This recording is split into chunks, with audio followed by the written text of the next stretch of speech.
Hey guys, tonight we begin with something most of us will never experience. We're talking about what it's actually like to sleep 39,000 feet above the earth in a $500 million flying palace. So before you get comfortable, take a moment to like the video and subscribe, but only if you genuinely enjoy what I do here.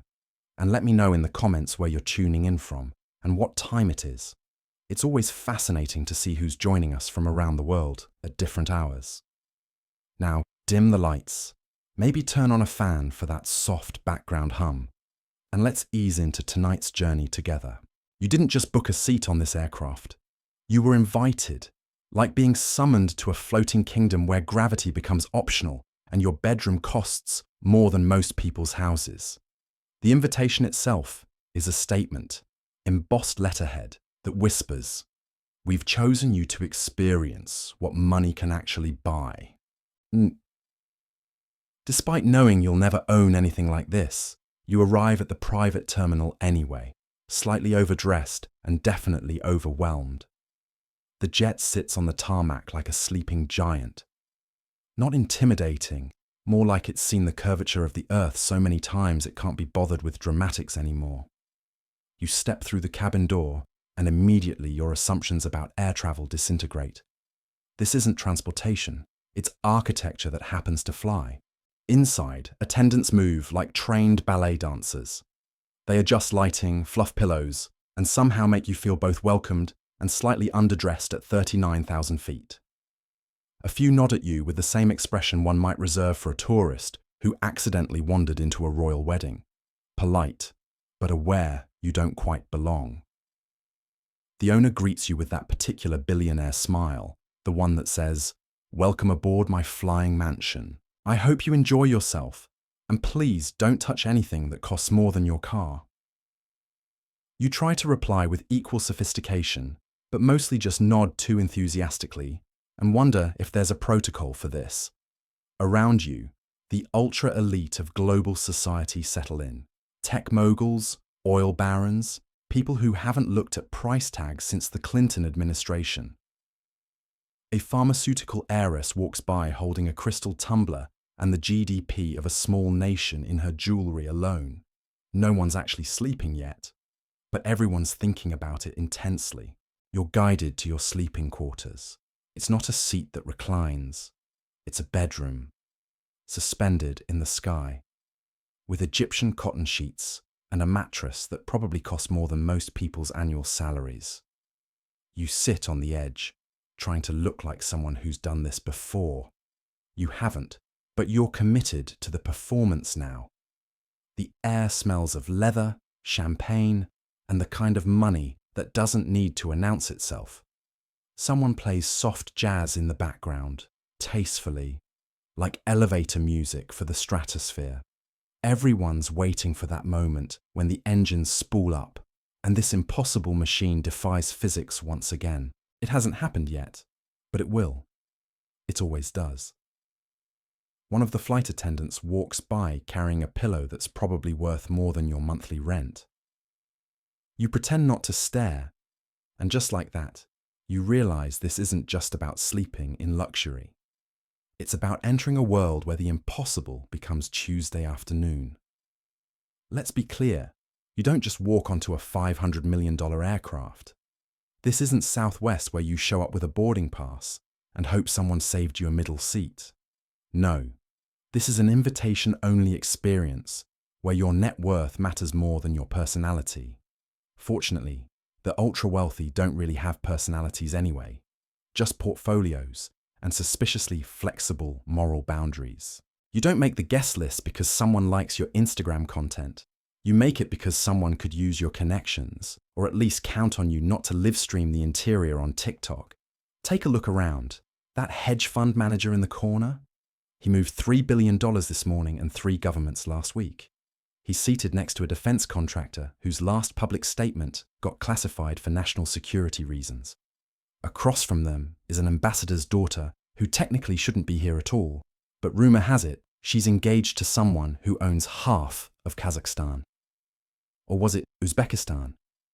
It's hard to keep track when you're operating at this altitude, both literally and financially. No one here is random. Seating assignments are calculated like chess moves. If you're near the cockpit, you're either family or you have information they need. If you're near the bedroom, congratulations, you're being evaluated for something. You're not sure what, but either way, sit up straighter. Everyone is mingling under a thin veil of sophistication, like a United Nations meeting, where the weapons are replaced with stock portfolios. Oh, Margaret, you look so rested. I heard your merger was exhausting. Laughter, sips, subtle power plays, the usual at 40,000 feet. Eye contact is currency. A glance that lasts too long implies you're available for partnership. A glance that doesn't happen at all? That's an insult that could tank your company's stock price. Accidentally making eye contact with someone's spouse is how international incidents begin. Accidentally making eye contact with both of them is how you get invited to the next flight. You try to strike up a conversation about the weather. Someone counters with an anecdote involving climate change, 3 sovereign wealth funds, and a small island nation they're apparently purchasing. You nod politely and make a mental note to never mention meteorology again. In this cabin, everything is performance art. Your posture, your small talk, even the way you hold your champagne flute, too eager and your nouveau riche, too casual and you're plotting a hostile takeover. You just want to blend in and maybe get some sleep, which in this crowd is impossible, but at least you're not the guy who brought his accountant. That happened once. He hasn't been seen since, though his shell companies are doing remarkably well. You start to notice something peculiar. Besides the cabin full of people who could buy small countries as weekend properties, it's the number of individuals gliding silently around with perfect posture, no apparent agenda, and a look that says, "Yes, I've facilitated things. No, I will not be discussing them. Gee." These are the staff. And make no mistake, they're not passengers. They're the human infrastructure that makes this flying palace function. There's one adjusting the cabin pressure every few minutes, another managing communications with 6 different time zones simultaneously. Somehow, knowing which passenger prefers their champagne at exactly 58 degrees and who needs their medication delivered at precisely the moment they clear international airspace. One is managing the sleeping quarters like it's a 5-star hotel concierge desk. Another is coordinating with ground crews in 3 different countries we haven't even reached yet. They are everywhere and completely invisible unless something needs to be perfect, in which case they materialize like well-dressed ghosts with solutions. You try nodding politely at one of them. They respond with the kind of professional smile that might mean, "You're welcome," or might mean, "Please don't acknowledge my existence while I'm facilitating your impossible lifestyle." You look away and pretend you are admiring the cabin's hand-stitched leather interior, which unfortunately costs more than most people's houses. The strange part, the staff know everything. Who's leveraging whom? Who's about to get indicted? Who brought their spouse under diplomatic immunity? They're walking repositories of information that could topple governments, yet they're completely ignored like morally flexible wallpaper with security clearances. Some are trained for hospitality, others are trained for more specialized services. All of them signed non-disclosure agreements thicker than most novels, and none of them get to sleep in the bedroom. None of them get the Egyptian cotton sheets. If anything, they are the reason the Egyptian cotton sheets exist. And yet, while the passengers are trying to outmaneuver, out-negotiate or outspend one another, the staff are running the entire operation quietly, efficiently, and judging everyone just a little, which is completely fair. You overhear one passenger ask, "Who's that efficient woman managing the communications array?" The host responds, "Oh, she's no one important." You adjust your seatbelt, nod slowly, and mentally add, "No one important is the only reason this aircraft doesn't fall out of the sky or end up on the wrong continent."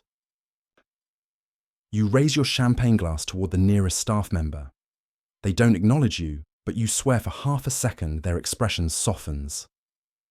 Respect at 39,000 feet. Let's be clear, this entire experience hinges on one crucial element: The understanding that you're not just flying, you're floating through a world most people will never see. Not the view from the windows, not the champagne service, not even the bedroom with thread counts higher than most people's credit scores. The real luxury is the complete suspension of normal reality. As you settle into what can only be described as a flying apartment, a staff member approaches with the kind of grace that suggests they've done this thousands of times before. They don't just offer you a drink, they perform a small ceremony around it. The glass is crystal, obviously. The champagne is older than most democracies. The presentation suggests this isn't refreshment, it's communion with a lifestyle. The real magic isn't just that you're drinking Dom Perignon at cruising altitude. It's that everyone around you considers this completely normal. There's no excitement, no phones taking pictures, no one marveling at the impossibility of it all. This is Tuesday for them. You try to pace yourself with the champagne. You fail immediately. By the second glass, your understanding of economics becomes beautifully fluid. By the third, you're nodding along to a conversation about purchasing Montenegro as a tax shelter. At this point, people start leaning in closer. Voices drop to the kind of whispers that move markets. The atmosphere becomes more intimate. Jokes start sounding more like offers. You realize that, would you like to see the sleeping quarters, might not be entirely about thread count. You also realize you've already said yes, though you're not entirely sure when. The luxury flows as freely as the conversation, and both are carefully curated. Stories emerge that seem too elaborate to be true, but too specific to be fabricated. One passenger claims to have once delayed a G7 summit because their massage therapist was running late. Another mentions casually redirecting a hurricane using weather modification technology they own. Someone else insists they've never personally met 3 different heads of state, but their personal assistant handles their scheduling.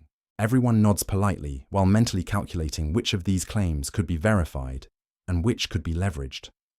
Because here, in this pressurized cabin hurtling through the stratosphere, even the lies are valuable commodities. And then the host speaks, not loudly, just with the confidence that comes from owning things that shouldn't technically be possible. Everyone quiets immediately. Whatever's about to happen next, whether it's a tour of the bedroom, a discussion of the aircraft's more interesting capabilities, or a gentle reminder about the non-disclosure agreements everyone signed, it always begins right after the host makes a comment that could either be hospitality or a very polite threat.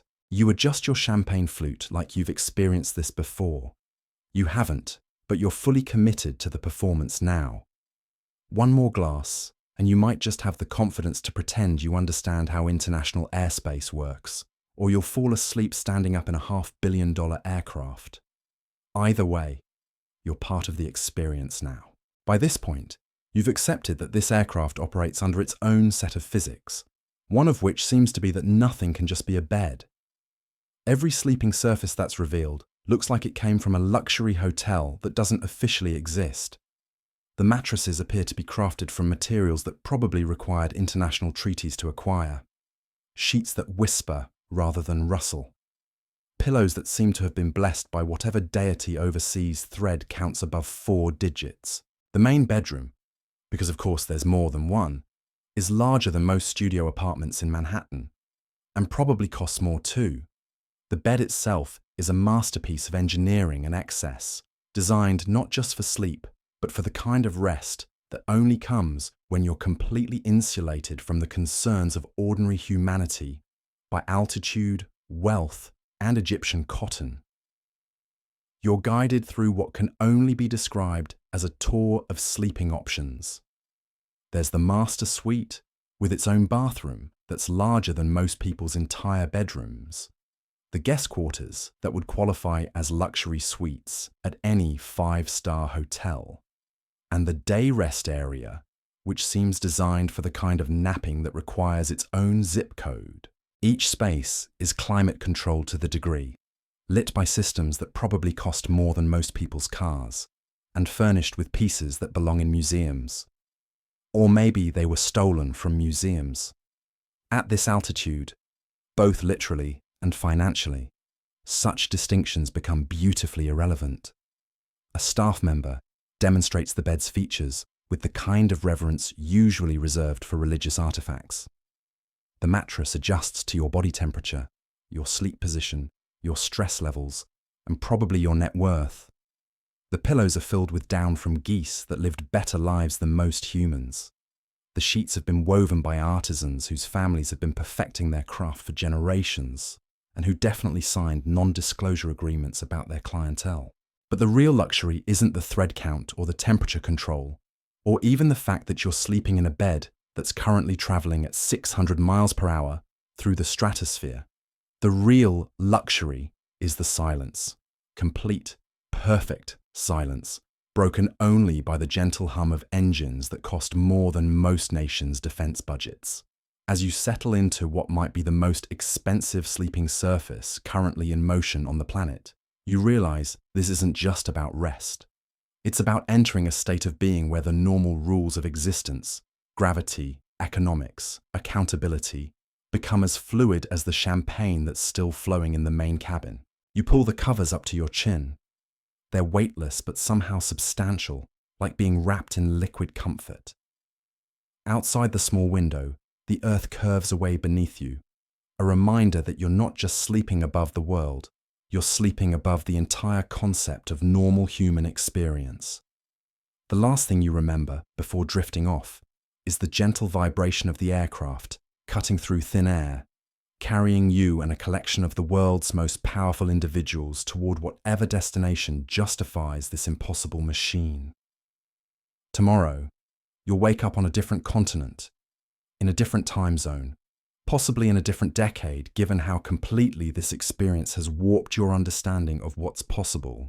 But tonight, suspended between Earth and space, wrapped in luxury that defies reasonable explanation, you close your eyes and surrender to sleep in the most expensive bedroom currently in motion anywhere on the planet.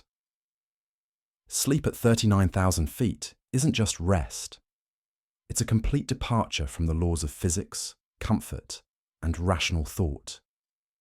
You're lying in a bed that costs more than most people's retirement plans, suspended in a metal tube hurtling through the stratosphere at speeds that would make sound jealous.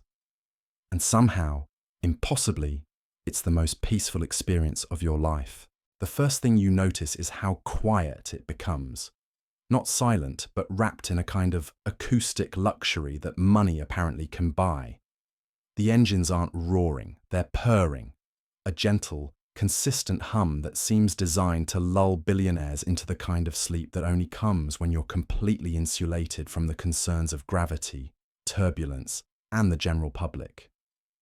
Your body sinks into the mattress with a satisfaction that feels almost illegal. This isn't just comfort, it's comfort with a PhD in making humans forget they have physical limitations.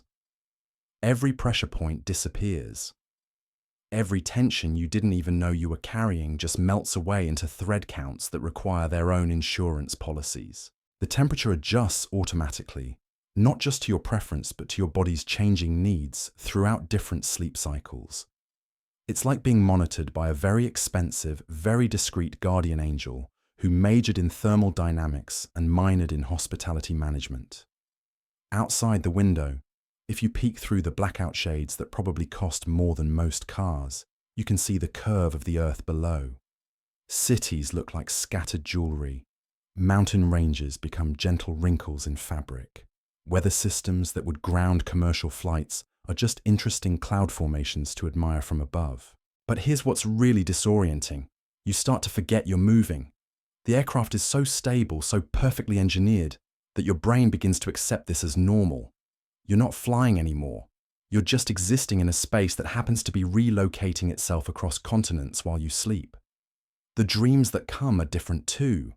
Maybe it's the altitude, maybe it's the champagne, or maybe it's the complete departure from normal human experience. But your subconscious seems to recalibrate itself for this new reality. You dream in currencies you don't understand, in languages you don't speak, about places that exist only on the private maps of people who own them. You wake up periodically, not from discomfort, but from the sheer impossibility of it all. Each time, there's a moment of confusion. Where am I? How is this real? Then you remember. You're sleeping in a $500 million aircraft, probably somewhere over an ocean. Definitely somewhere above the concerns of ordinary human existence. The staff check on you with the kind of discretion that suggests they've mastered the art of being helpful without being intrusive. A gentle adjustment to the cabin pressure. A quiet replacement of the water glass you didn't know you needed. The kind of service that anticipates your needs before you have them. Time becomes abstract. You're crossing multiple time zones, but your body doesn't seem to care. The combination of perfect climate control, acoustic engineering, and whatever magic they've woven into the mattress creates a kind of temporal bubble where normal circadian rhythms become suggestions rather than requirements. When you do drift back to sleep, it's deeper than anything you've experienced on the ground. Perhaps it's the knowledge that every detail of your environment has been optimized for this exact purpose. Perhaps it's the understanding that you're completely removed from the ordinary world's ability to interrupt your rest. No phone calls, no traffic, no neighbors, no unexpected deliveries. Just you, the stratosphere, and a bed that costs more than most people's houses. The pillows cradle your head like they were custom designed for your specific bone structure, which, given the level of attention to detail you've witnessed, they very well might have been. The sheets don't just feel expensive, they feel alive, responding to your body temperature and movement with an intelligence that borders on unsettling. But the most remarkable thing isn't the luxury itself, it's how quickly you adapt to it. Within hours, sleeping in a $500 million aircraft starts to feel normal. Your brain, apparently infinitely adaptable, begins to accept this as simply the way sleep should be. Quiet, perfect, suspended above the world's problems at exactly the right temperature with exactly the right amount of support. You start to understand why people become addicted to this lifestyle. It's not just about the money or the status or even the incredible engineering. It's about existing in a space where every human need has been anticipated, solved, and elevated to an art form.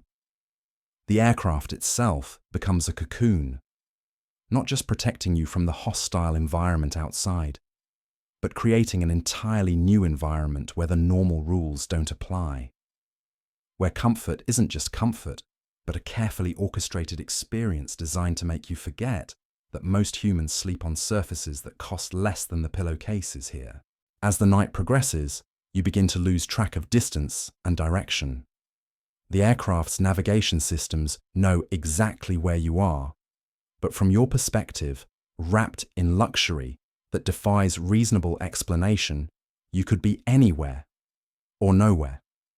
Suspended in a space between destinations, between time zones, between the ordinary world below and whatever impossibly wealthy existence awaits at your destination.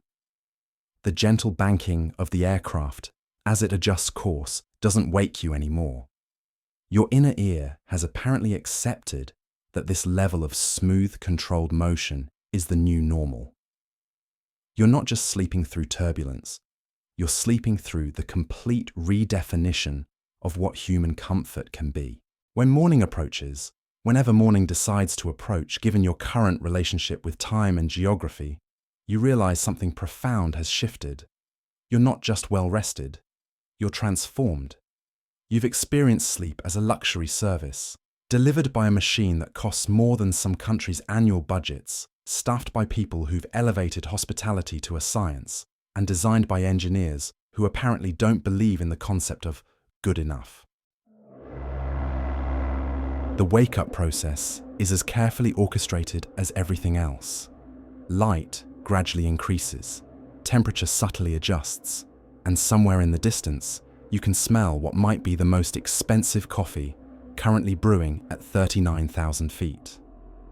But before you fully wake, before you return to whatever passes for normal consciousness after an experience like this, you have one last moment of perfect rest, suspended between earth and space, wrapped in luxury that most people will never imagine.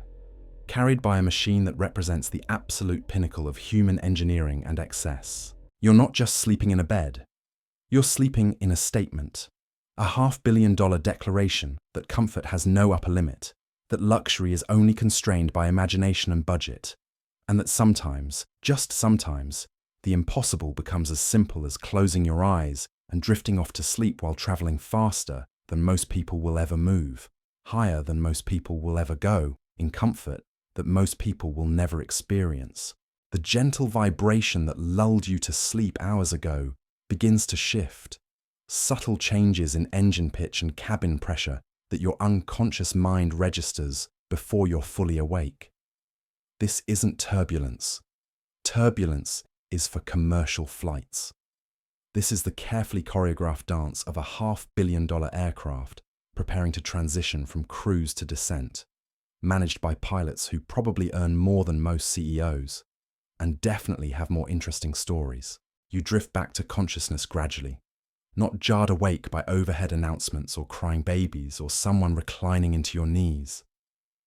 Instead, you're gently coaxed back to awareness by systems designed to make waking up feel like a religious experience.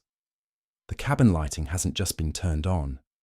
It's been gradually increased to mimic a natural sunrise, even though you have no idea what time zone you're currently crossing or what actual sunrise might be happening on the ground below. The first thing you notice is that you feel impossibly rested. Not just refreshed, but like your body has been completely recalibrated by sleep engineers who understand rest at a molecular level.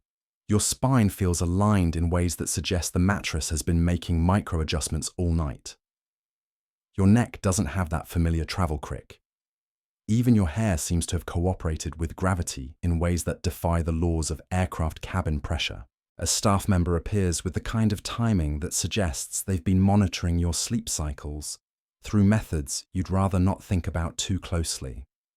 They're carrying what appears to be morning coffee, but coffee is inadequate to describe this liquid perfection. This is what happens when you give unlimited resources to people who consider caffeine a sacrament and have access to beans that grow at altitudes almost as high as your current cruising level. Good morning, they say with the kind of smile that manages to be both professional and genuinely warm. We'll be beginning our descent in approximately 90 minutes. Would you prefer to wake up gradually, or shall I adjust the cabin settings for a more immediate transition to full alertness? You blink a few times, processing the fact that even your wake-up experience is being customized. This isn't just hospitality. This is hospitality with a master's degree in human psychology and unlimited funding. You mumble something that hopefully sounds like gratitude while accepting the coffee, which tastes like it was personally blessed by whatever deity oversees morning beverages. The view outside the window has changed completely. Instead of the abstract jewelry-scattered darkness you fell asleep to, you're now looking down at what appears to be the Mediterranean, or possibly the Caribbean, or maybe some body of water that only exists on the private maps of people who own islands in it. The water is that impossible shade of blue that looks computer-generated, until you realize it's just what the ocean looks like when viewed from this altitude, through windows that cost more than most people's cars. You sit up in the bed, sheets cascading around you like liquid silk, and take stock of where you are in space and time. The aircraft is descending, but so gradually you can barely feel it. The engines have shifted to a different harmonic frequency, one that somehow sounds more expensive. Outside, the curvature of the Earth is becoming less pronounced as you return to altitudes where normal physics apply. The bathroom attached to your sleeping quarters deserves its own architectural review. Marble that was probably quarried from locations that require their own diplomatic immunity. Fixtures that appear to have been crafted by artisans who consider plumbing a high art form. Water pressure that somehow remains perfect despite being delivered in a pressurized cabin traveling at jet speeds. Even the towels feel like they were woven from clouds that lived particularly fulfilling lives. As you go through your morning routine, if morning is even the right word, when you've crossed multiple time zones and your circadian rhythms have been completely rewired by luxury, you catch glimpses of the other passengers beginning to stir. Through the partially open door, You can see figures moving about the main cabin with the kind of casual elegance that suggests waking up in flying palaces is just another Tuesday for them. The pharmaceutical heiress is already dressed in what appears to be a fresh outfit that definitely wasn't in her luggage when you boarded. The hedge fund manager is conducting what sounds like a conference call with 3 different continents, his voice carrying the kind of authority that moves markets before breakfast. Someone is playing what might be a violin, though the acoustics are so perfect, it's hard to tell if it's live music or a sound system that costs more than most orchestras. You return to the main cabin to find that breakfast is being prepared, and prepared is completely inadequate to describe what's happening. This is less meal service and more culinary theatre performed by chefs who probably have their own television shows and definitely have their own security details. The galley has somehow been transformed into what appears to be a 5-star restaurant kitchen, complete with ingredients that were probably flown in from multiple continents specifically for this flight. "We're currently over the Strait of Gibraltar," announces someone who might be the captain or might be a passenger with strong opinions about navigation. "Weather at our destination is clear, and we should be on the ground in just over an hour. For those interested, we'll be passing over some rather spectacular scenery on our approach." The breakfast selection reads like a menu from a restaurant that doesn't need to list prices, because if you have to ask, you're definitely on the wrong aircraft. Eggs from chickens that live better lives than most humans. Bread baked from grains that were probably blessed by agricultural deities. Coffee from beans that were hand-selected by people who consider caffeine curation a spiritual practice. But the real revelation isn't the food, impressive as it is. It's the conversation that begins to flow around the table. These aren't just wealthy people sharing a meal.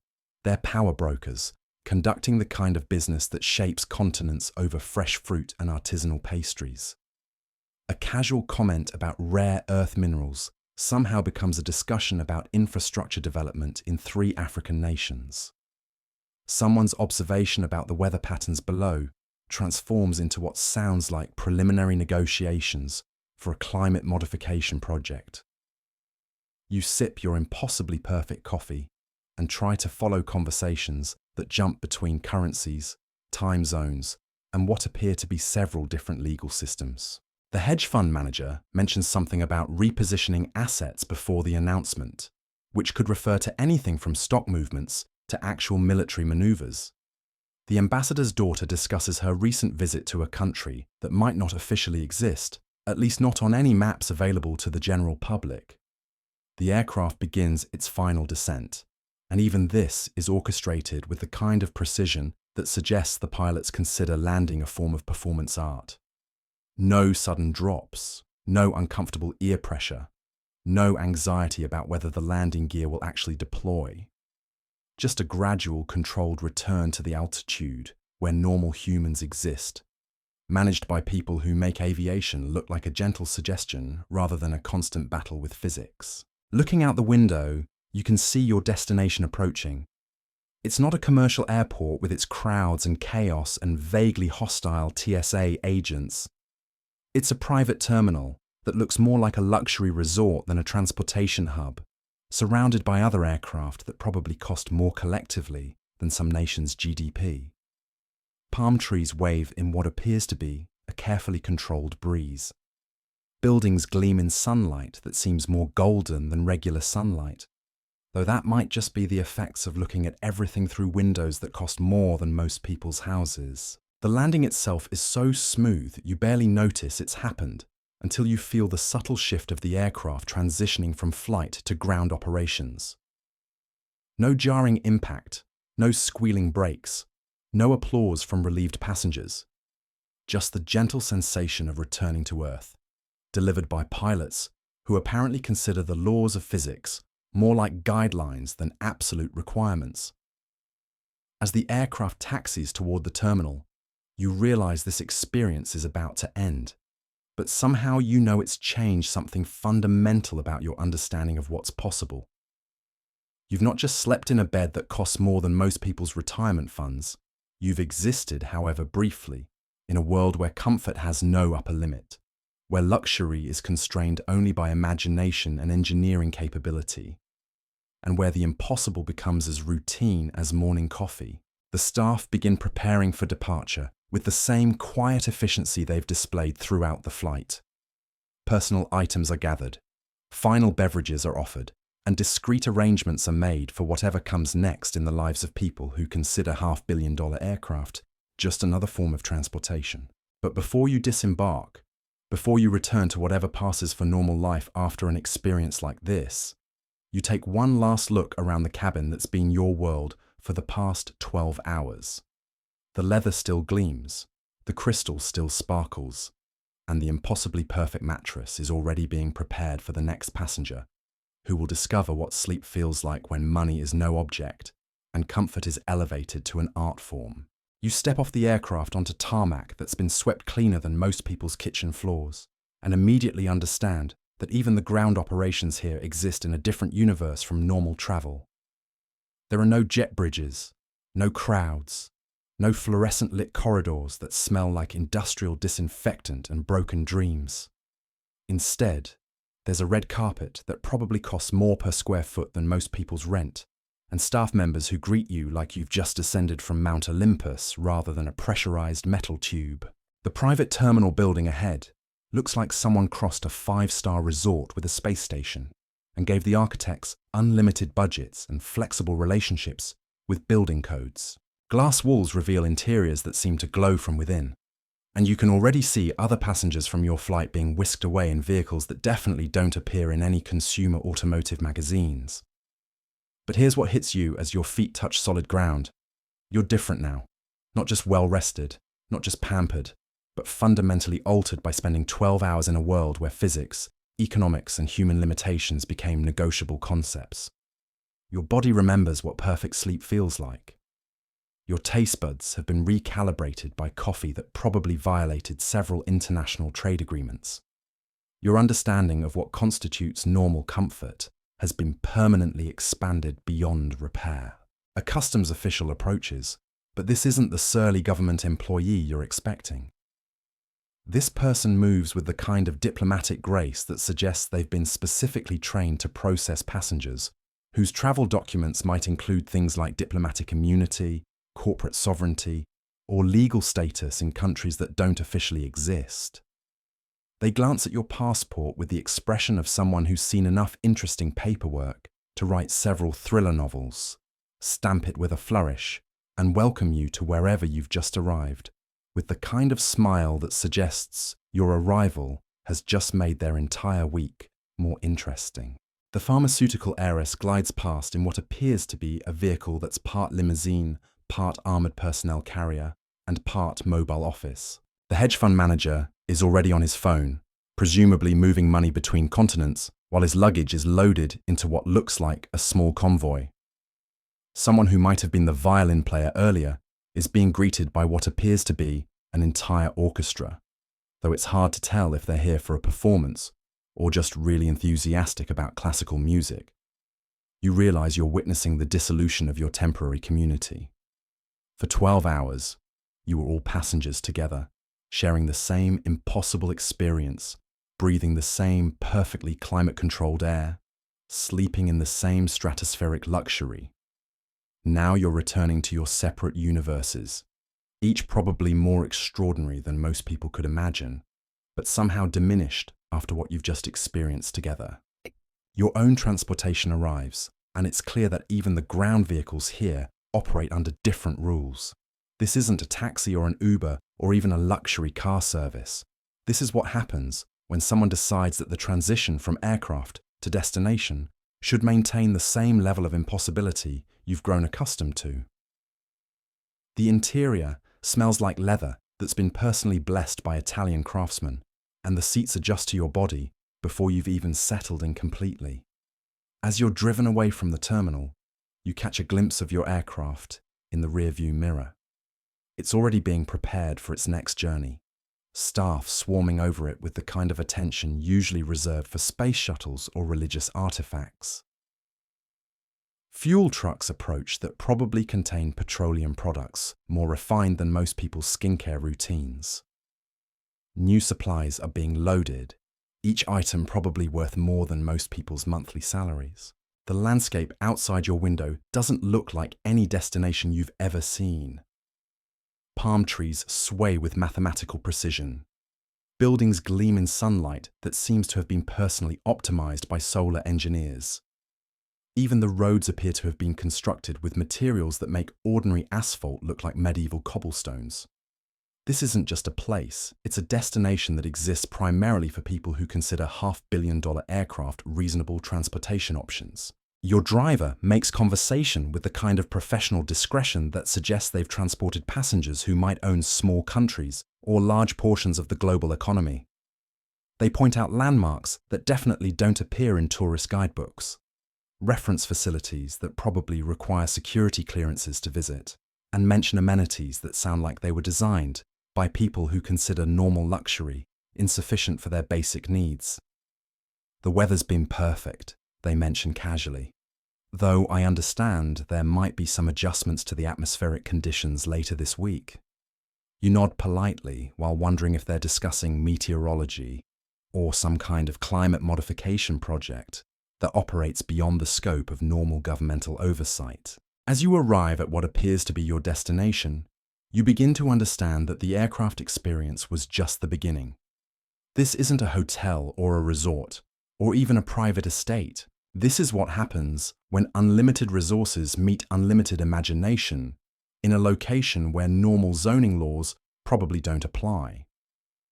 The architecture defies several different gravitational theories.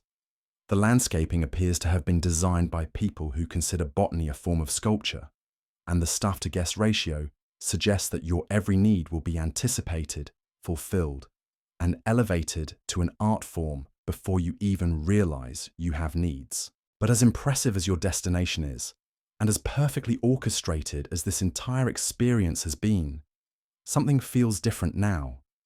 You've been permanently changed by your night at 39,000 feet, wrapped in luxury that most people will never imagine, carried by a machine that represents the absolute pinnacle of human engineering and excess. Normal comfort will never feel quite normal again.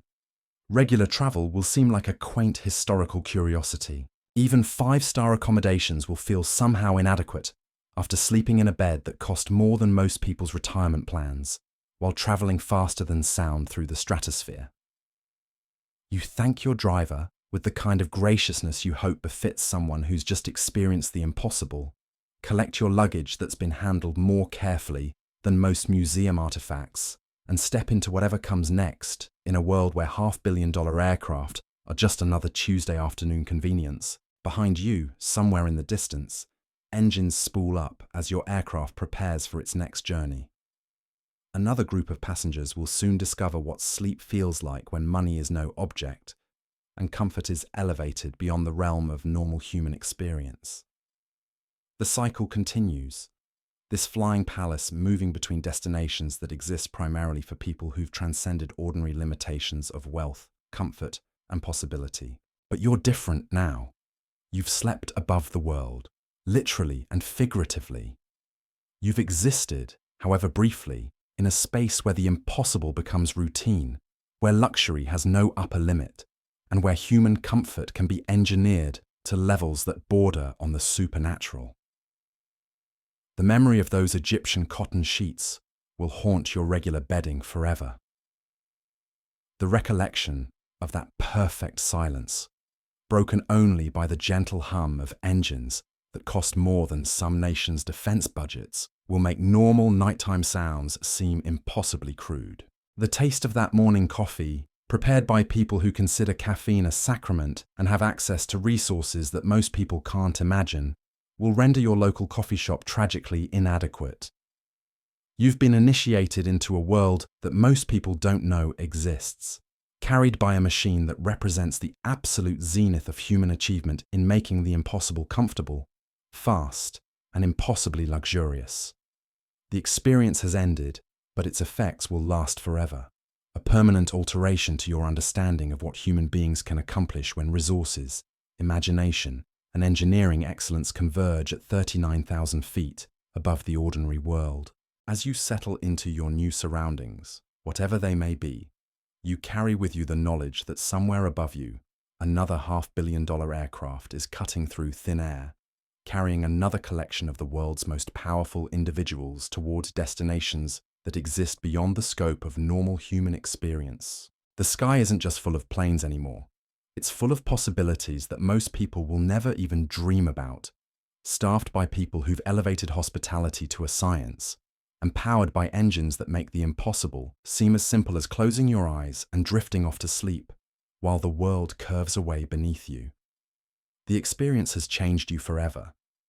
Not just because you've slept in luxury that defies reasonable explanation, but because you've glimpsed a world where human comfort has no upper limit, where engineering can make anything possible, and where the only constraints on luxury are imagination and the laws of physics, both of which seem surprisingly negotiable when you have $500 million and a team of people dedicated to making the impossible feel like home.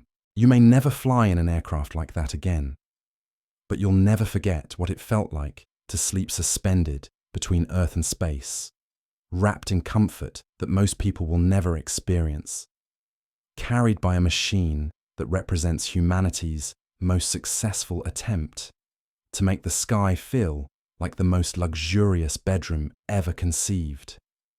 The memory will follow you forever, a reminder that somewhere above the ordinary world, the impossible happens every night, one perfect night's sleep at a time. The morning after sleeping in a $500 million aircraft doesn't end with checkout procedures or loyalty point calculations. It ends with the gradual realization that you've been fundamentally reprogrammed by an experience most humans will never have. Your body clock doesn't know what time zone it's in, but somehow it doesn't matter. You feel like you've been reset by engineers who understand rest at a cellular level. You find yourself in accommodations that make five-star hotels look like roadside motels. Not because they're trying to impress you, but because this is simply how people live when aircraft bedrooms are considered normal transportation amenities. The suite you've been assigned defies several architectural principles you thought were non-negotiable. Gravity seems optional. Sound behaves differently. Even the light appears to have been personally optimized by people who consider photons a luxury service. But here's what nobody tells you about experiencing the impossible. It ruins you for everything else. That morning shower, delivered through fixtures that probably cost more than most people's cars, makes every other shower feel like standing under a garden hose. The water pressure somehow remains perfect, despite defying basic plumbing logic. The temperature adjusts to your preferences before you even realize you have preferences. Even the towels seem to anticipate exactly how much moisture they need to absorb. Breakfast arrives without you ordering it, prepared by people who apparently monitor your sleep patterns to determine optimal nutrition timing. This isn't room service. This is nutritional choreography performed by chefs who consider meal planning a form of molecular gastronomy. The coffee alone probably represents a supply chain that spans 3 continents and involves people who treat caffeine like a religious artifact. You sit by a window that overlooks scenery that doesn't appear on any tourist maps, sipping coffee that tastes like it was personally blessed by whatever deity oversees morning beverages, and slowly process what just happened to your understanding of human possibility. 12 hours ago, you were a normal person with normal expectations about comfort, luxury, and the basic limitations of physics. Now you're someone who knows what perfect feels like, and that knowledge changes everything. The other passengers from your flight have scattered to whatever impossible lives they lead when not sleeping in flying palaces. But their absence leaves behind a strange intimacy, like you've all shared something that can't quite be explained to people who haven't experienced it. You were temporary members of a very exclusive club, united by the shared understanding that normal human limitations are more negotiable than most people realize. Your phone buzzes with messages from the ordinary world. Friends asking about your trip. Family wondering if you landed safely. Colleagues probably assuming you've been on some kind of standard business travel. How do you explain that you've just experienced luxury as a form of physics? That comfort can be engineered to levels that border on the supernatural. That sleep can be delivered as a premium service by people who consider Egyptian cotton a basic necessity. You don't. You can't. The experience exists in a vocabulary that most people don't have access to. So you respond with the kind of polite, non-committal messages that suggest everything went fine, while completely failing to capture the reality that you've just been temporarily elevated to a different species of human being. The day unfolds with the same impossible attention to detail you experienced at altitude. Every need is anticipated before you realize you have it. Every comfort is delivered with the kind of precision that suggests someone has been monitoring your preferences since before you knew you had them. Transportation appears exactly when you need it. Meals arrive at the precise moment your body requires nutrition. Even the weather seems to have been personally optimized for your comfort. But underneath all this orchestrated perfection, something else is happening. You're beginning to understand that this isn't just luxury. It's a completely different relationship with reality itself. When you have access to resources that most people can't imagine, when you're surrounded by people whose job is to make the impossible seem routine, when every aspect of your environment has been optimized for your comfort, you start to exist in a different universe entirely. The afternoon brings activities that sound normal until you realize they're not. A tour of local attractions that definitely don't appear in guidebooks. Meetings with people whose business cards probably require security clearances to read. Conversations about projects that might reshape continents, or might just be elaborate weekend hobbies for people who've transcended ordinary limitations of wealth and influence. You find yourself nodding along to discussions about infrastructure development in countries you're not sure officially exist, investment opportunities in industries you didn't know were industries, and cultural preservation projects that apparently require their own diplomatic immunity. The casual way these conversations unfold suggests that for your companions, reshaping the world is less of a grand ambition and more of a Thursday afternoon agenda item. Evening approaches with the same impossible precision that has characterized every moment since you stepped off that aircraft. Dinner is announced not with a bell or a call, but with a subtle shift in lighting and atmosphere that somehow communicates that it's time to gather for the kind of meal that probably requires its own agricultural zone to source properly.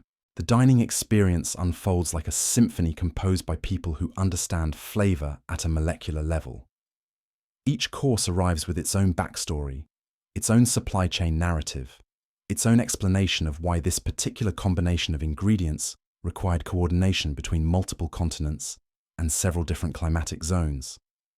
The wine selection reads like a history of European viticulture, with vintages that probably predate most democracies and definitely cost more than most people's monthly salaries. But the real entertainment isn't the food, impressive as it is. It's the conversation that flows around the table like a form of verbal jazz, improvisational and complex, and somehow always landing on harmonies that reveal how interconnected the world really is when you're operating at this level. A casual observation about weather patterns becomes a discussion about climate modification technologies. Someone's comment about art markets transforms into what sounds like preliminary negotiations for purchasing entire cultural movements. You contribute when you can, though mostly you listen with the fascination of an anthropologist observing a previously unknown civilization. These aren't just wealthy people sharing a meal. They're architects of reality, people who've transcended the normal limitations that constrain most human ambitions. Their casual conversations reveal the machinery behind world events that most people experience as mysterious occurrences beyond their control. As the evening progresses, you begin to understand that your aircraft experience was just an introduction to a world that operates according to completely different rules. Money isn't just a medium of exchange here. it's a tool for reshaping reality itself. Comfort isn't just an amenity, it's a basic expectation that gets engineered to levels that most people would consider impossible. Privacy isn't just discretion. It's the ability to exist completely outside normal systems of accountability and observation. The night ends not with good nights or room keys, or any of the normal rituals of hospitality, but with the gradual understanding that you've been temporarily admitted to a realm that most people don't know exists.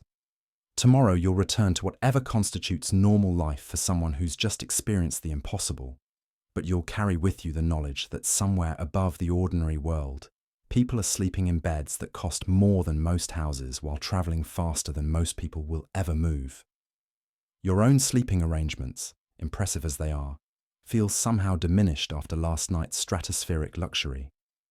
The mattress is excellent by any normal standard, but your body now has cellular memory of what perfect support feels like when delivered by engineering that treats comfort as a solvable mathematical problem. The sheets are fine, but Egyptian cotton at 39,000 feet has apparently ruined you for terrestrial thread counts forever. You lie in bed, processing the last 24 hours, and realize that something fundamental has shifted in your understanding of what's possible. You've not just experienced luxury, you've glimpsed the machinery behind a world that operates according to rules most people never encounter. You've seen how reality becomes negotiable when you have sufficient resources and the right connections and access to aircraft that cost more than some nations' annual budgets. Sleep comes eventually, but it's different now. Your dreams are populated by the gentle hum of engines that purr instead of roar, by conversations conducted in currencies you don't understand, about places that exist only on private maps, by the memory of waking up to coffee that probably violated several international trade agreements and definitely transcended your previous understanding of what morning beverages could accomplish. But underlying all of this luxury and impossibility and carefully orchestrated perfection is a deeper realization. You've been temporarily elevated to a different form of human existence, one where the normal constraints of physics, economics, and social convention become fluid concepts rather than absolute limitations. The experience has ended, but its effects will ripple through everything that comes after. A permanent alteration to your understanding of what human beings can accomplish when resources, imagination, and engineering excellence converge in pressurized cabins traveling through the stratosphere. The morning will bring your return to whatever constitutes normal life after an experience like this, but you'll never be quite normal again. You've slept in luxury that defies reasonable explanation, traveled in comfort that most people will never imagine, and existed, however briefly, in a world where the impossible becomes as routine as checking the time or adjusting the temperature or closing your eyes, and drifting off to the most perfect sleep ever engineered by human beings, with unlimited resources and flexible relationships with the basic laws of physics. And somewhere above you, as you finally drift off to terrestrial sleep in your merely excellent accommodations, another $500 million aircraft is cutting through thin air, carrying another collection of the world's most powerful individuals toward destinations that exist beyond the scope of normal human experience. Their passengers settling into beds that cost more than most retirement funds, while the world curves away beneath them in the darkness. The cycle continues, this endless circulation of flying palaces, an impossible luxury and sleep, delivered as a premium service to people who've transcended ordinary limitations of wealth, comfort, and possibility. But you've been part of it now, however briefly, and that changes everything forever. The thing about returning to Earth after sleeping in the sky is that gravity starts to feel personal, not just the physical pull that keeps your feet on the ground, but the emotional weight of knowing what comfort feels like when it's been elevated to an art form by people who consider physics more of a suggestion than a law. You spend the next few days trying to readjust to normal life, but normal has been permanently redefined. Your regular bed, which seemed perfectly adequate before, now feels like sleeping on cardboard covered with sandpaper. The thread count that once impressed you now seems laughably primitive, like someone tried to recreate silk using burlap and good intentions. Your morning coffee, previously a reliable source of caffeine and comfort, now tastes like it was brewed by people who learned about coffee from a badly translated instruction manual. The water pressure in your shower feels like someone connected a garden sprinkler to a water balloon.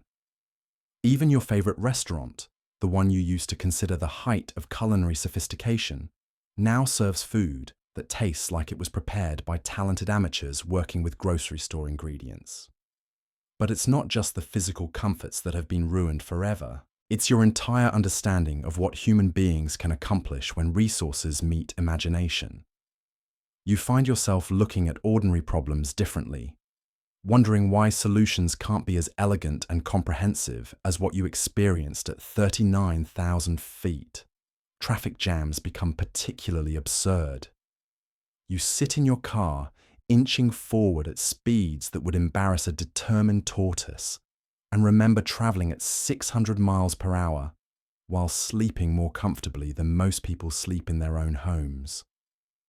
The honking, the exhaust fumes, the general chaos of ground-based transportation now seems like a quaint historical curiosity, something future generations will look back on with the same bewilderment we reserve for medieval medical practices. Airport security becomes a form of comedy so dark it borders on tragedy.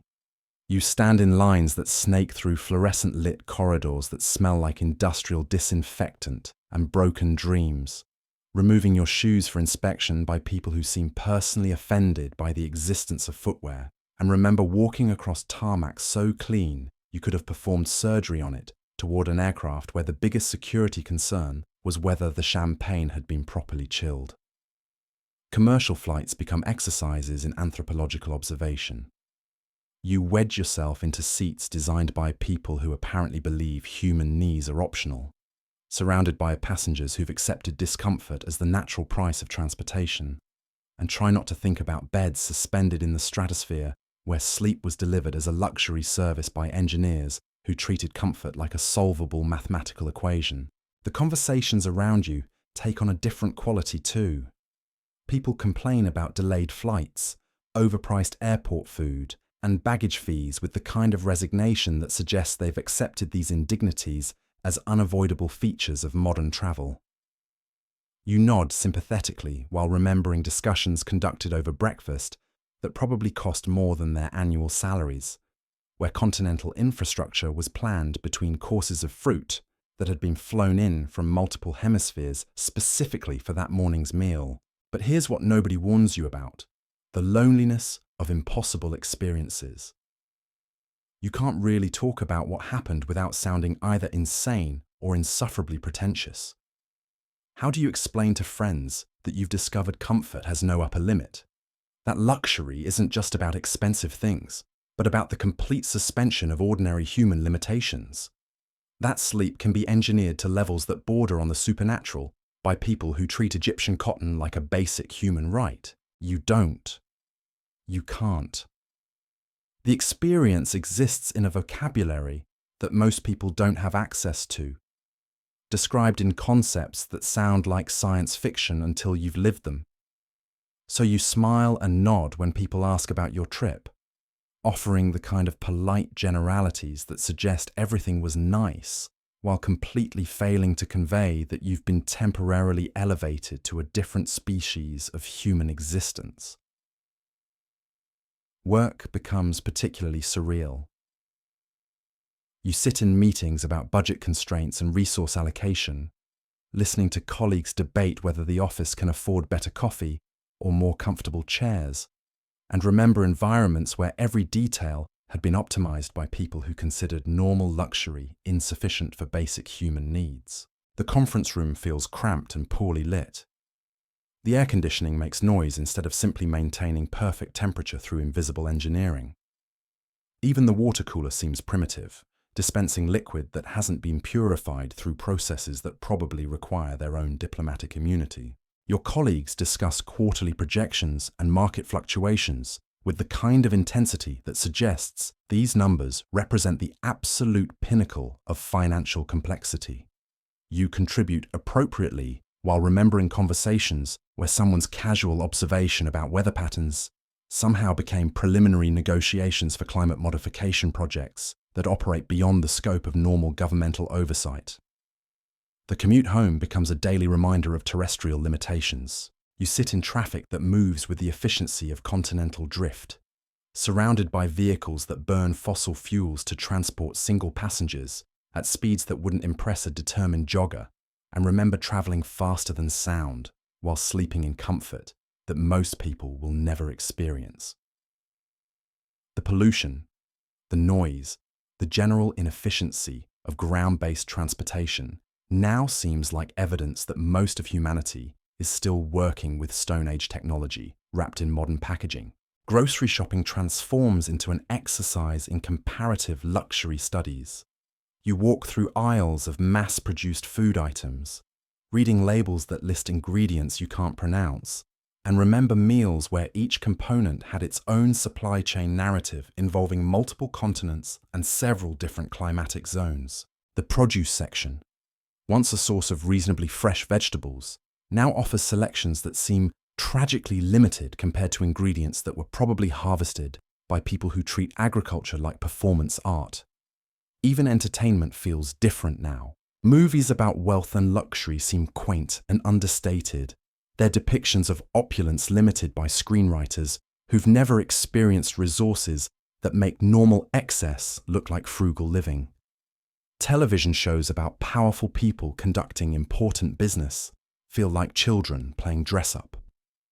Their portrayals of influence constrained by actors who've never witnessed conversations where someone's weekend hobby might involve purchasing small countries for tax optimization purposes. Your neighborhood, previously a perfectly adequate collection of houses and streets, now seems like a historical recreation village designed to show tourists how people lived before someone invented actual comfort. The architecture appears unnecessarily limited by conventional engineering principles. The landscaping looks like someone tried to recreate natural beauty using municipal planning guidelines and a Home Depot budget.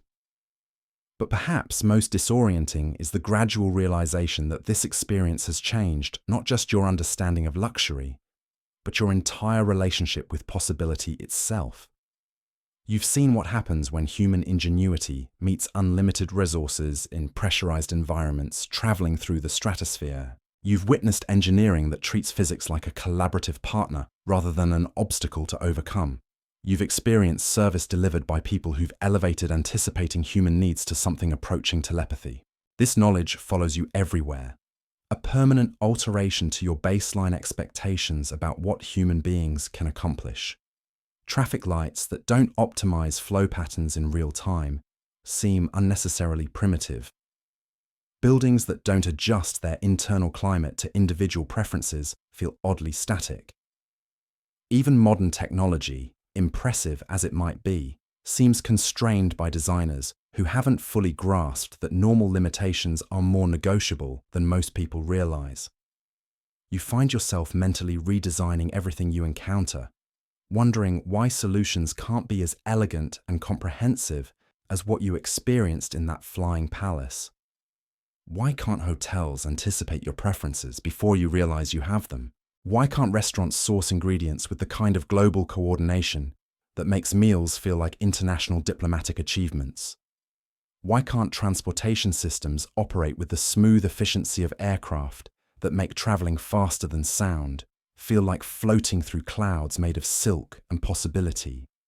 The answer, of course, is resources. What you experienced required not just money, but money deployed with the kind of strategic precision that most people associate with military operations or space exploration. It required engineering teams whose budgets exceeded most nations' infrastructure spending. It required supply chains that treated individual meals like state dinners and individual passengers like visiting heads of state from friendly planets. But knowing the answer doesn't diminish the questions. If anything, it makes them more persistent.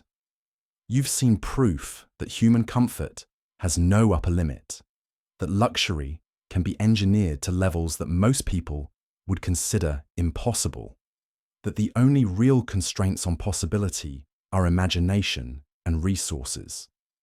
This knowledge sits in your mind like a splinter, constantly reminding you that most of what passes for normal human existence is actually just what happens when we accept limitations that aren't necessarily permanent.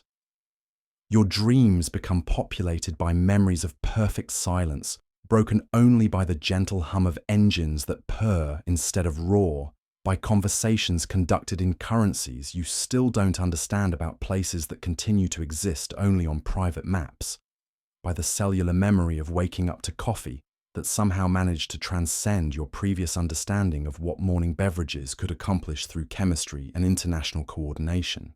But underlying all of this luxury-induced displacement is a deeper realization about the architecture of modern society.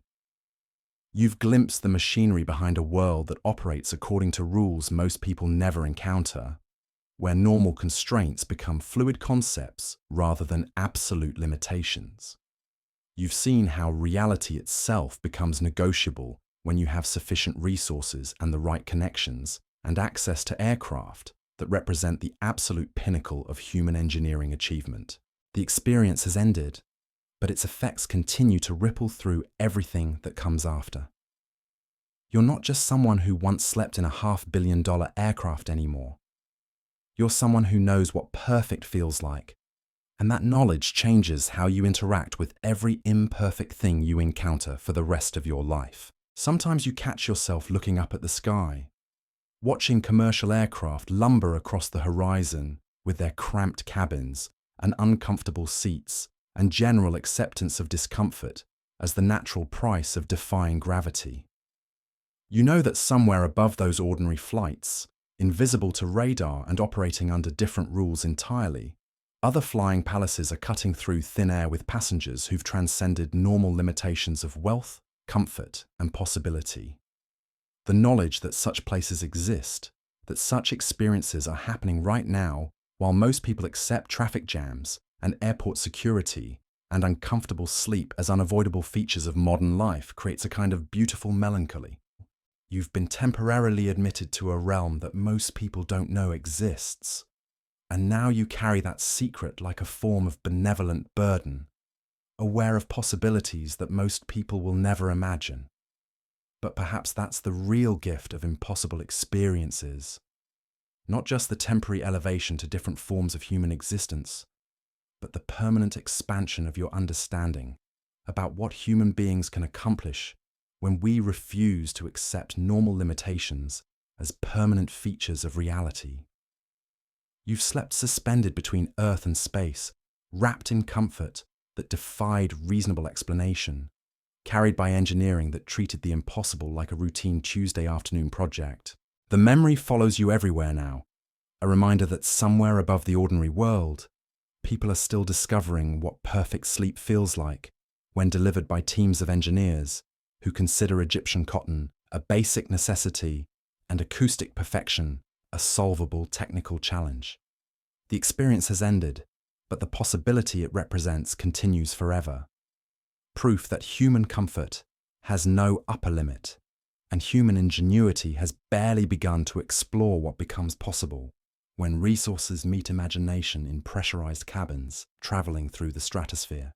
You may never sleep in a $500 million aircraft again, but you'll never forget what it felt like to exist, however briefly, in a space where the normal rules didn't apply, and perfect was just the starting point for whatever comes next in the endless human project of making the impossible feel like home.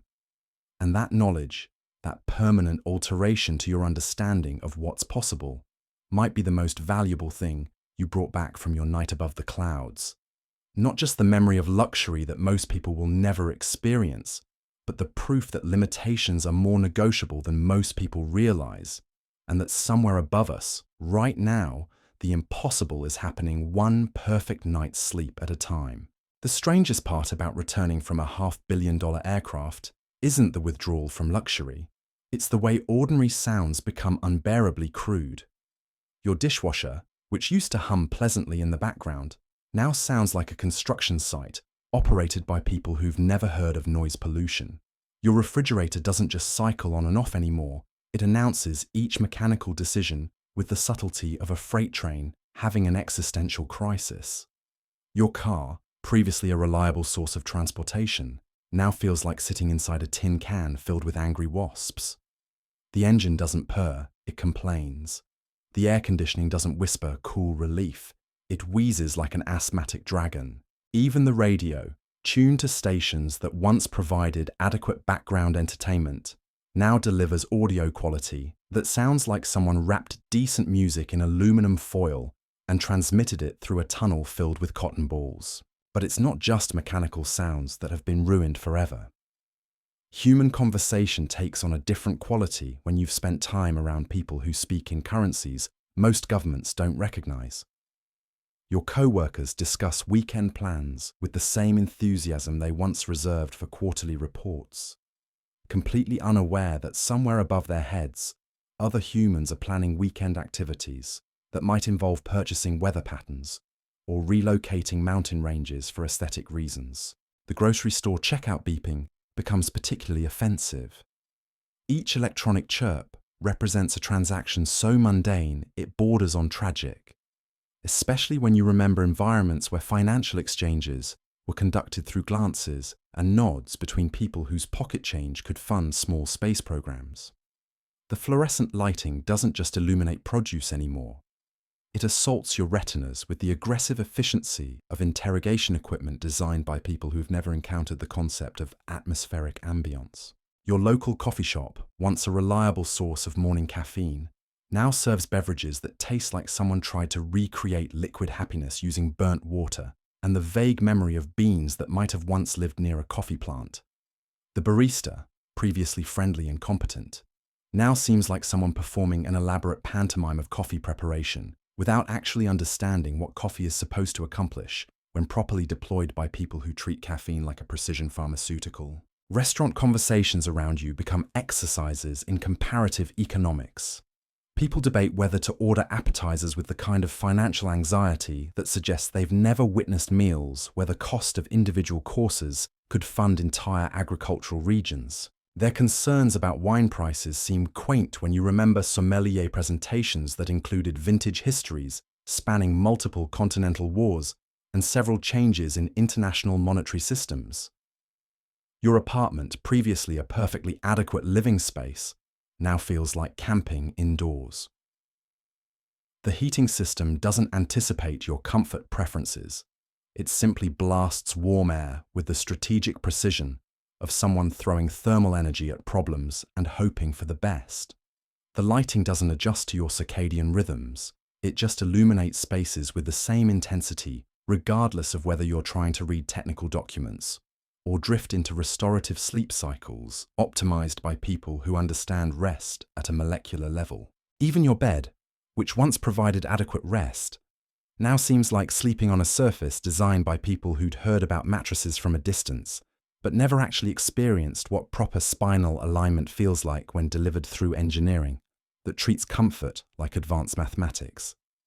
The pillows don't cradle your head so much as vaguely suggest where your skull might want to rest, assuming your skull isn't particularly demanding about precision support systems. Your morning shower becomes a daily reminder of terrestrial water delivery limitations. The pressure varies depending on what your neighbors are doing.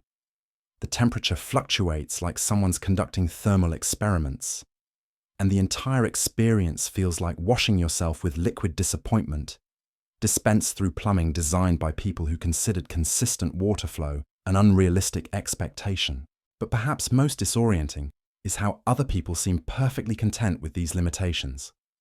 They navigate traffic jams with resigned acceptance, as if sitting motionless while burning fossil fuels represents the absolute pinnacle of transportation technology. They wait in lines at government buildings with the patience of people who've never experienced bureaucratic processes that operate with the efficiency of Swiss clockwork, managed by diplomatic professionals who consider paperwork delays a personal insult to temporal physics. Your friends complain about airline travel with the kind of passionate frustration that suggests they believe discomfort is an inevitable feature of defying gravity, completely unaware that somewhere above commercial flight paths, other humans are experiencing transportation as a form of luxury service delivery that makes first-class accommodations look like historical curiosities from the era when people accepted suffering as the natural price of movement. The television becomes unwatchable. Shows about wealthy people seem like children playing dress-up with Monopoly money, their depictions of luxury constrained by writers who've never witnessed actual opulence deployed with the kind of strategic precision that makes normal excess look like aggressive frugality. News programs discuss economic policies with the breathless urgency of people reporting on weather patterns, completely missing the machinery behind financial systems that operate according to rules most governments don't know exist. Your commute transforms into daily anthropological observation. You're surrounded by people who've accepted limitation as permanent, who navigate inefficient transportation systems with the resigned competence of individuals who believe this represents the absolute best humans can accomplish when trying to move from one location to another, without accepting that distance is negotiable when approached by engineers with sufficient resources and flexible relationships with conventional physics. Shopping becomes particularly absurd. Store employees discuss inventory like they're managing finite resources, apparently unaware that scarcity is often just poor supply chain management disguised as economic inevitability. Their concern about product availability seems unnecessary when you remember environments where desired items simply appeared, summoned through logistics networks that operated with the precision of military operations dedicated to ensuring no human need went unfulfilled for longer than absolutely necessary. Even entertainment venues feel limited by imagination failures. Restaurants operate according to seating charts and reservation systems, as if managing human comfort requires complicated scheduling, rather than simply ensuring everyone experiences perfect service, delivered by people who've elevated hospitality to something approaching telepathic anticipation of unexpressed preferences. Concert halls' acoustics seem adequate rather than optimized, suggesting their designers never considered that sound could be engineered with the same precision used for life support systems in pressurized environments traveling through space. Your neighborhood becomes a study in accepted mediocrity.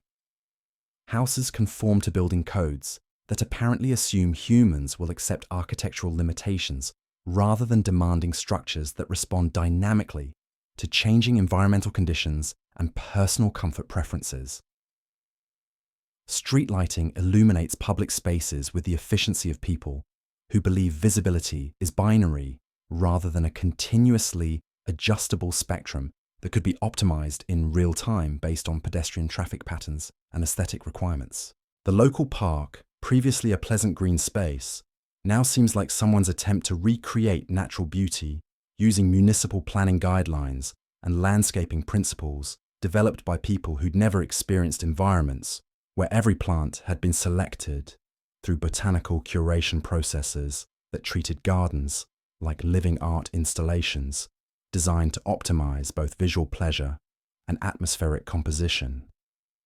But underneath all this luxury-induced displacement runs a deeper current of possibility awareness. You've seen proof that human comfort has no upper limit, that engineering can solve problems most people accept as permanent features of existence. This knowledge creates a constant low-level frustration with the unnecessary limitations that surround ordinary life, like living in a world where everyone has accepted black and white television, when color broadcasting has been perfected and deployed by people who understand that visual experience can be optimized through technologies most humans haven't imagined.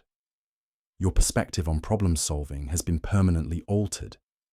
Every inconvenience becomes a design challenge rather than an inevitable irritation. Traffic congestion isn't just something that happens. It's evidence that transportation systems haven't been properly optimized by people who understand that human movement can be coordinated with the same precision used for air traffic control in three-dimensional space, where timing errors could result in catastrophic failures. Waiting rooms become studies in wasted human potential. Instead of uncomfortable chairs arranged randomly around magazines from previous decades, You envision environments where every surface anticipates occupant needs, and every moment of waiting becomes an opportunity for restoration rather than endurance. The concept of killing time seems barbaric when you've experienced spaces where time itself felt like a luxury resource to be savoured rather than survived. Customer service interactions reveal how low most people have set their expectations for human competence.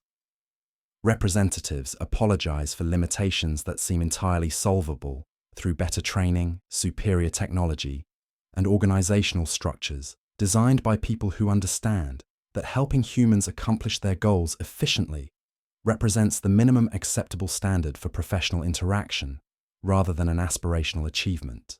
Your relationship with technology becomes complicated by the knowledge that most consumer devices represent compromises rather than optimal solutions. Smartphones that occasionally malfunction seem primitive when you remember communication systems that operated with reliability, typically associated with life support equipment. Internet connections that buffer or disconnect become evidence that most people have accepted digital infrastructure that would be considered dangerously inadequate in environments where connectivity failures could strand individuals in places where rescue requires international coordination. But perhaps most fundamentally, you've developed an altered relationship with the concept of normal itself.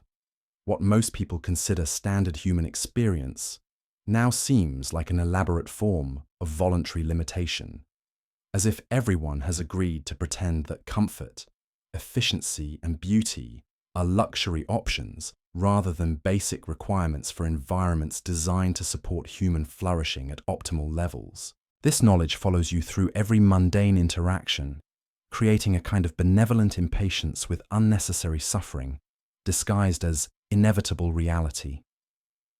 You know that solutions exist for problems people accept as permanent, that human ingenuity has already solved challenges. Most individuals believe represent the absolute limits of what's possible when resources meet imagination, in contexts where failure isn't acceptable.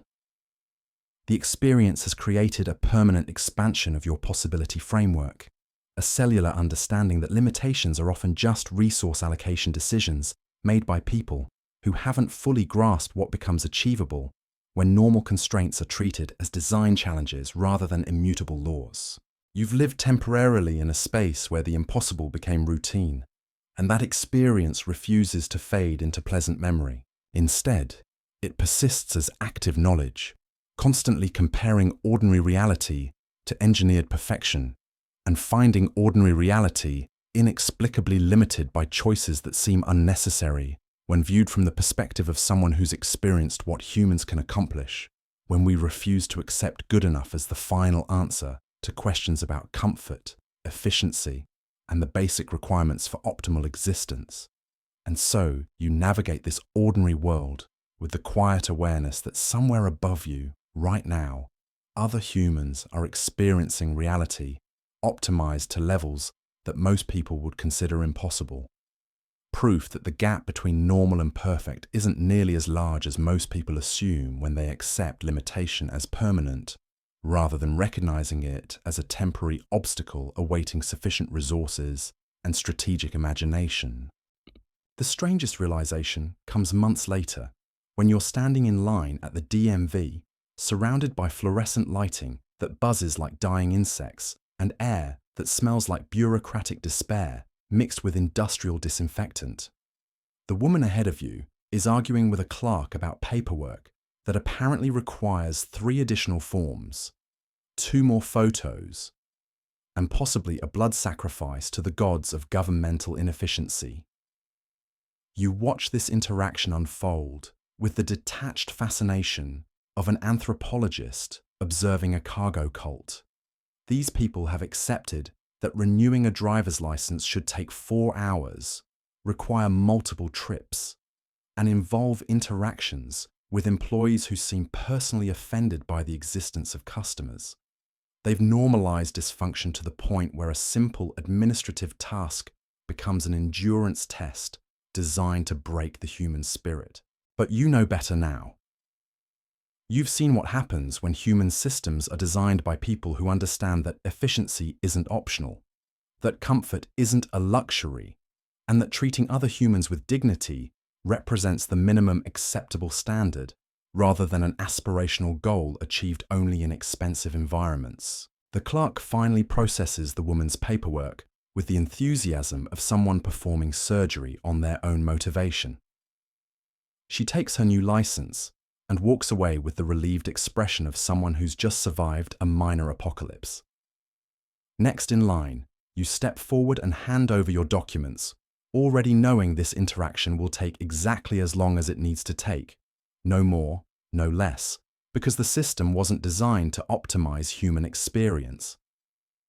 20 minutes later, you emerge into sunlight that seems harsh after the fluorescent purgatory inside. Your new license feels like a small victory against institutional indifference, but mostly, it feels like evidence that most human systems operate according to principles developed by people who've never considered that bureaucracy could be engineered with the same precision used for life support systems in environments where failure isn't acceptable. Your car starts with a mechanical cough that suggests it's surprised to be asked to perform its primary function. The air conditioning takes 3 blocks to decide whether it wants to blow hot or cold air, eventually settling on a temperature that satisfies no one while consuming fuel with the efficiency of a small industrial furnace. The radio crackles to life, delivering traffic reports about accidents and construction delays that will transform your 20-minute commute into a 40-minute meditation on the limits of ground-based transportation. But as you sit in traffic that moves with the urgency of continental drift, something shifts in your perspective. The experience hasn't just ruined you for normal comfort, it's given you a framework for understanding what becomes possible when humans refuse to accept limitation as permanent. You've seen proof that the gap between ordinary and extraordinary isn't nearly as wide as most people believe. The businessman in the car next to you is shouting into his phone about quarterly projections, apparently unaware that his stress levels could be optimized through environmental design, and his productivity could be enhanced through systems thinking applied by people who understand that human performance isn't limited by the constraints most organizations accept as inevitable. His car belches exhaust into air that could be cleaner. His commute wastes time that could be utilized more efficiently, and his entire day operates according to principles that seem primitive when compared to what you've witnessed. But instead of frustration, you feel something approaching compassion. He doesn't know what's possible because he's never experienced optimization applied to human existence with unlimited resources and strategic imagination. He's navigating a world designed by people who accepted good enough as the final answer to questions about comfort, efficiency, and the basic requirements for human flourishing. The traffic finally begins moving, and you merge onto a highway that stretches toward a horizon punctuated by buildings that represent someone's best attempt at urban planning, using principles developed before anyone understood that cities could be designed to enhance human experience rather than simply containing it. The skyline ahead looks like architectural compromise made visible, structures that conform to zoning laws rather than optimizing for beauty, efficiency, or the psychological well-being of people who have to look at them every day. Your phone buzzes with a text from your sister, asking if you want to meet for lunch at that new restaurant everyone's talking about. You type back your agreement while stopped at a traffic light that operates according to timing sequences developed by traffic engineers who apparently never considered that intersection management could be optimized in real time based on actual vehicle flow patterns, rather than predetermined schedules that assume traffic moves with predictable regularity. The restaurant turns out to be crowded, noisy, and staffed by servers who seem genuinely surprised that customers expect their orders to be taken within reasonable timeframes and delivered at temperatures that suggest the kitchen understands the relationship between heat and food quality. The menu offers descriptions that make modest ingredients sound exotic, prices that reflect location more than quality, and portion sizes that seem determined by accountants rather than people who understand nutrition as fuel for human optimization. Your sister arrives 15 minutes late, apologizing for traffic delays that apparently caught the entire city by surprise, despite occurring at the same time every weekday for the past several decades. She slides into the booth across from you, immediately launching into complaints about her job, her commute, her apartment's heating system, and various other inconveniences that seem to define her daily experience of existence. You listen with the patience of someone who's learned that most people's problems stem from accepting limitations that aren't actually permanent. Her workplace doesn't have to be soul-crushing, her commute doesn't have to waste 2 hours daily, and her apartment could maintain consistent temperature if someone applied engineering principles developed for environments where comfort isn't optional. But explaining this would require vocabulary that most people don't possess and reference points that sound like science fiction until you've experienced them. Instead, you nod sympathetically and order something that probably won't poison you while she continues cataloguing the various ways modern life fails to meet her basic human needs. The server brings water that tastes like it was filtered through municipal good intentions, bread that suggests the baker learned their craft through correspondence course, and promises that your actual meal will arrive sometime before the next ice age. But sitting there in that adequate restaurant, listening to your sister's litany of accepted inconveniences, you realize something important has shifted in your understanding of the human condition. The experience didn't just show you luxury beyond most people's imagination. It revealed the artificial nature of limitation itself. Most suffering isn't inevitable. Most inconvenience isn't necessary. Most of what passes for normal human existence represents choices made by people who never considered that alternative approaches might be possible. Traffic jams, bureaucratic inefficiency, uncomfortable furniture, bad customer service, poorly designed buildings, inadequate public transportation, and countless other daily irritations aren't features of reality. They're failures of imagination disguised as permanent conditions. Your meal arrives lukewarm, under-seasoned, and accompanied by side dishes that suggest the chef has heard of vegetables but never actually met any. Your sister's salad appears to have been assembled by someone who considers presentation optional and freshness negotiable. The service continues with the efficiency of people who've accepted that doing their jobs well represents extraordinary effort rather than basic competence. But instead of disappointment, you feel something approaching clarity. This isn't just about the restaurant or the food or the service. It's about an entire civilization that has normalized mediocrity to the point where excellence seems impossible rather than simply expensive. Most people have accepted that discomfort, inefficiency, and general inadequacy represent the natural state of human systems, rather than evidence that those systems were designed by people who didn't understand what becomes possible when resources meet strategic thinking. The check arrives printed on paper that feels like it was manufactured during the Renaissance, calculated through processes that apparently don't include basic mathematics, and presented by a server who seems personally surprised that meals end with payment requests. You leave a tip that represents your understanding that individual workers shouldn't be penalized for systematic failures. Gather your things and step back into sunlight that reminds you there's a world beyond inadequate restaurant lighting. Walking to your car, you pass a construction site where workers are building something that will probably stand for decades despite being designed according to codes developed before anyone understood that buildings could enhance human experience rather than simply sheltering it from weather. The machinery operates with noise levels that suggest the engineers never considered that construction equipment could be optimized for acoustic performance as well as functional capability. But as you drive home through streets that could be more efficient, past buildings that could be more beautiful, surrounded by systems that could be more responsive to human needs, you carry with you the knowledge that someone, somewhere, has already solved these problems. The solutions exist in pressurized cabins traveling through stratospheres, in private terminals where bureaucracy operates with Swiss precision, In environments where every detail has been optimized by people who understand that human comfort has no upper limit, the experience has given you more than memories of impossible luxury. It's provided proof that the gap between what is and what could be isn't nearly as wide as most people assume. Limitation isn't permanent. Discomfort isn't inevitable. The ordinary world's acceptance of inadequacy isn't wisdom about human nature. It's just resource allocation disguised as philosophy.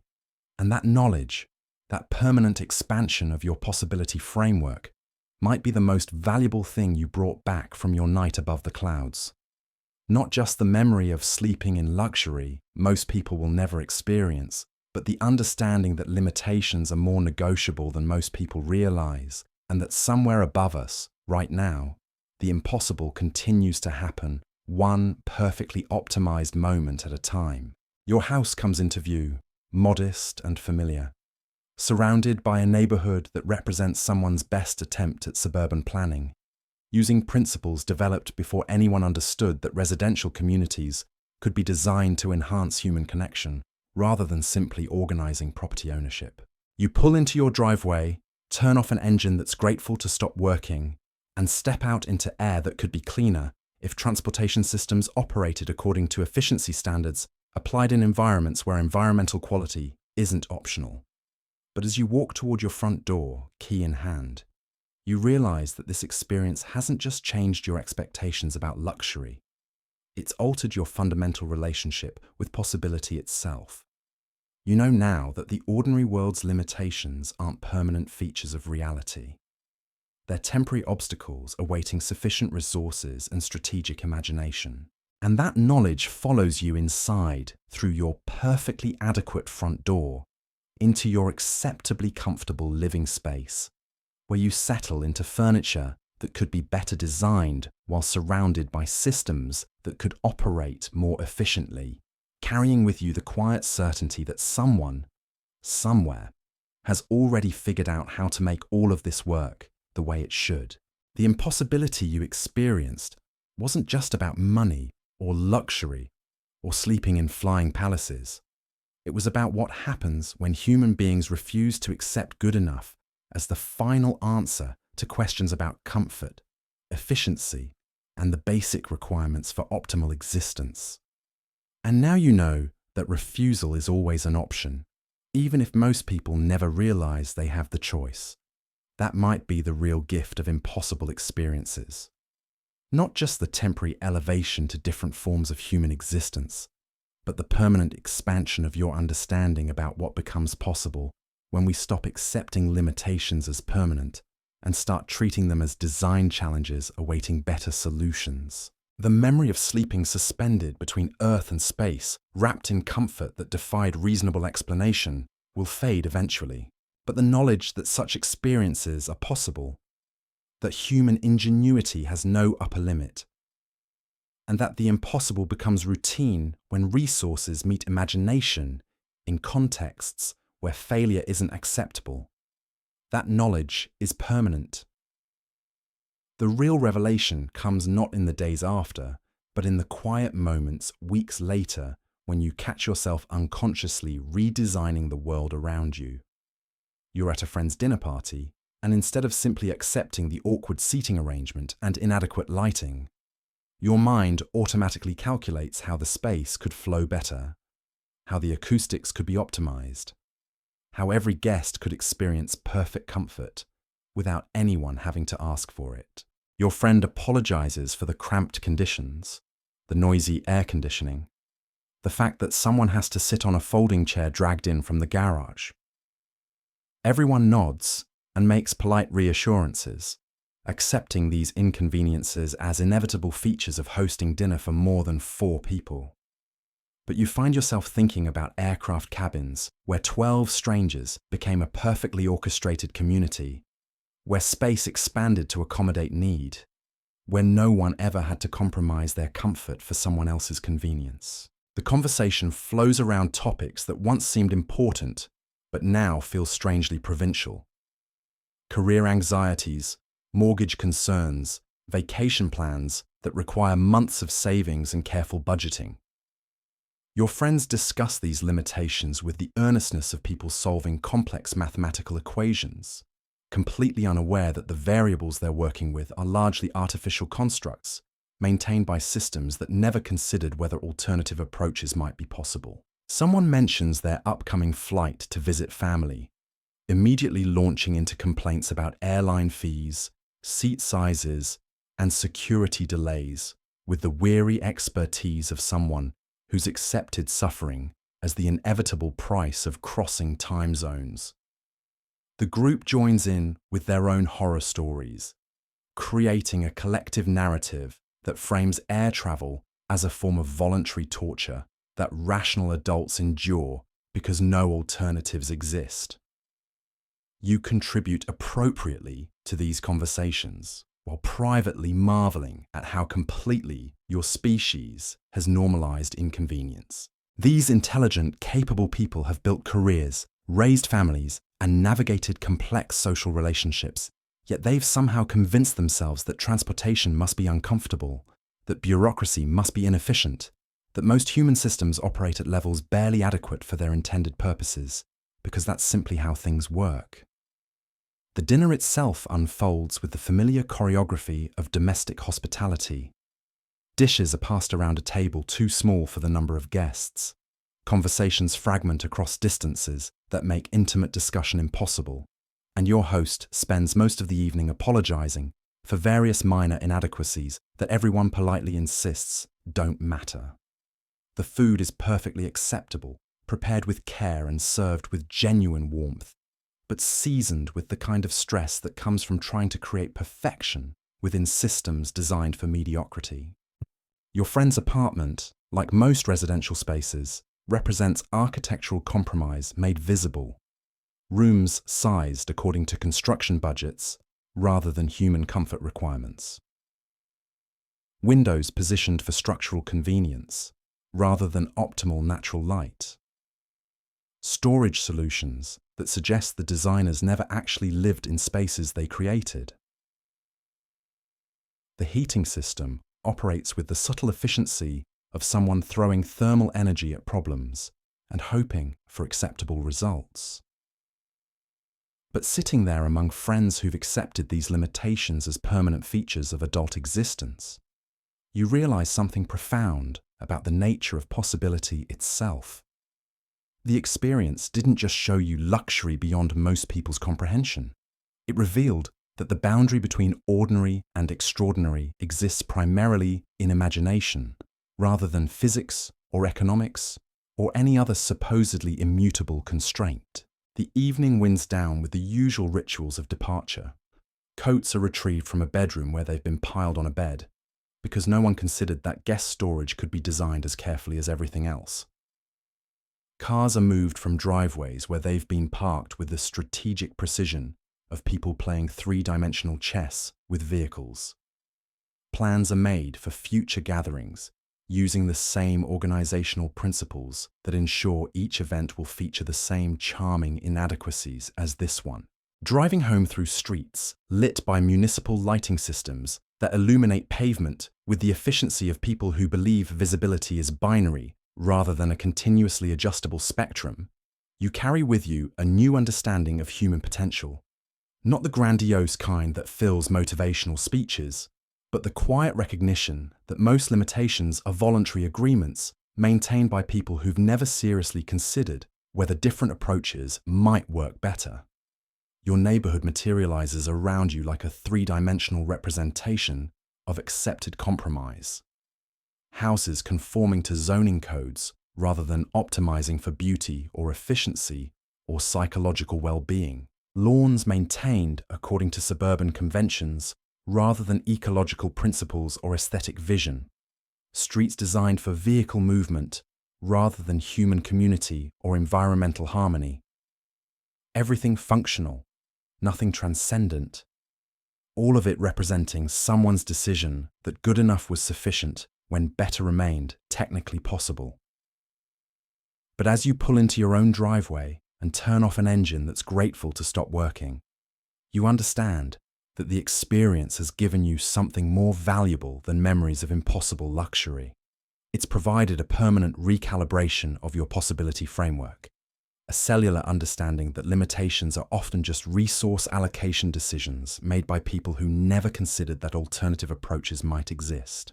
The knowledge follows you inside, through your front door that could open more smoothly, into your living space where furniture could be more comfortable and systems could operate more efficiently, carrying with you the quiet certainty that none of these inadequacies are permanent features of reality. They're temporary obstacles awaiting sufficient imagination and strategic thinking. And perhaps that's the most profound gift of impossible experiences.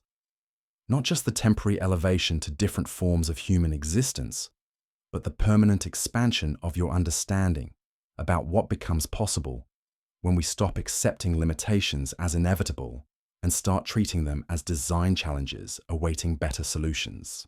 The memory of sleeping suspended between Earth and space, wrapped in comfort that defied reasonable explanation, powered by engineering that treated physics as a collaborative partner rather than an obstacle to overcome, that memory becomes less important than the knowledge it represents. Proof that human potential has no upper limit, that comfort can be engineered to supernatural levels, and that the impossible becomes routine when resources meet imagination in contexts where failure simply isn't acceptable. You may never experience that particular form of perfection again, but you'll never forget what it taught you about the negotiable nature of limitation itself, and that knowledge, quietly persistent, continues to reshape your understanding of what human beings can accomplish when we refuse to accept good enough as the final answer to questions about comfort, efficiency, and the basic requirements for optimal existence.